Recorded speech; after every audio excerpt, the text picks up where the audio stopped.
میں اللہ سے معافی نہیں بلکہ سزا مانگتا ہوں، ایسی سزا جو موت سے بدتر ہو، ایسی سزا جو قتل کا ازالہ کر سکے۔ آج سے 5 سال پہلے ہماری ملاقات ایک شادی پر ہوئی اور ہم نے ایک دوسرے کو دیکھتے ہی پسند کر لیا۔ ہماری محبت کو ابھی 2 ہی مہینے ہوئے تھے کہ بنا کسی رکاوٹ کے ہماری شادی ہو گئی۔ ہماری شادی کے 2 سال بعد مجھے پتہ چلا کہ میری بیوی کبھی ماں نہیں بن سکتی، تو ہم دونوں نے اللہ کی رضا مان کر خود کو حوصلہ دے لیا۔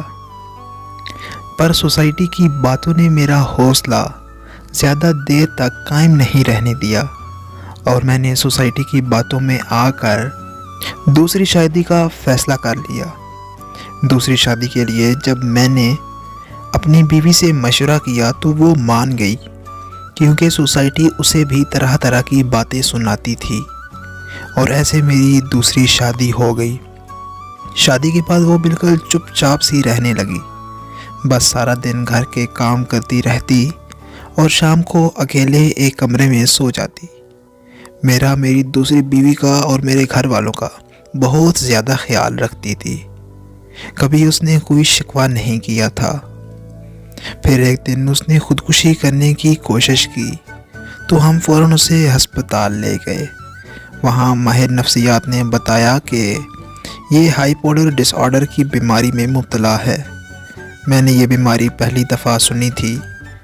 ہائی پولر ڈس آرڈر ایک ایسی خطرناک دماغی بیماری ہے جس میں مبتلا شخص ہنستے ہنستے رونے اور روتے روتے ہنسنے لگتا ہے۔ یہ بیماری ڈپریشن کی آخری سٹیج پر ہوتی ہے۔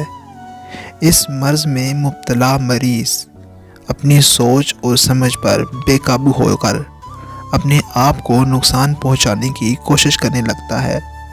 وہ اس حد تک سوچنے لگتا ہے کہ جینے سے مر جانا بہتر ہے، اور پھر ایک دن وہ اپنی جان دے دیتا ہے، یعنی خودکشی کر لیتا ہے۔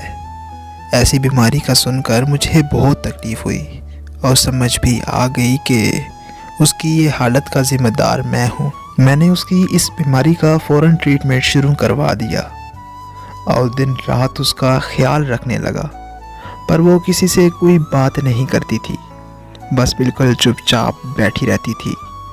دن بدن اس کی حالت اور خراب ہونے لگی تھی۔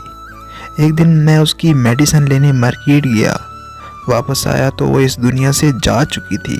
سب کہتے ہیں کہ اس نے خودکشی کی ہے، پر اس نے خودکشی نہیں کی بلکہ اس کا قتل ہوا ہے۔ اس کی موت کا ذمہ دار میں ہوں۔ مار تو شاید وہ میری دوسری شادی والے دن ہی گئی تھی، اور دیکھو خدا کی قدرت کے اولاد مجھے دوسری شادی سے بھی نصیب نہیں ہوئی، کیونکہ اولاد اللہ تعالیٰ نے عورت کے نہیں بلکہ مرد کے نصیب میں لکھی ہے۔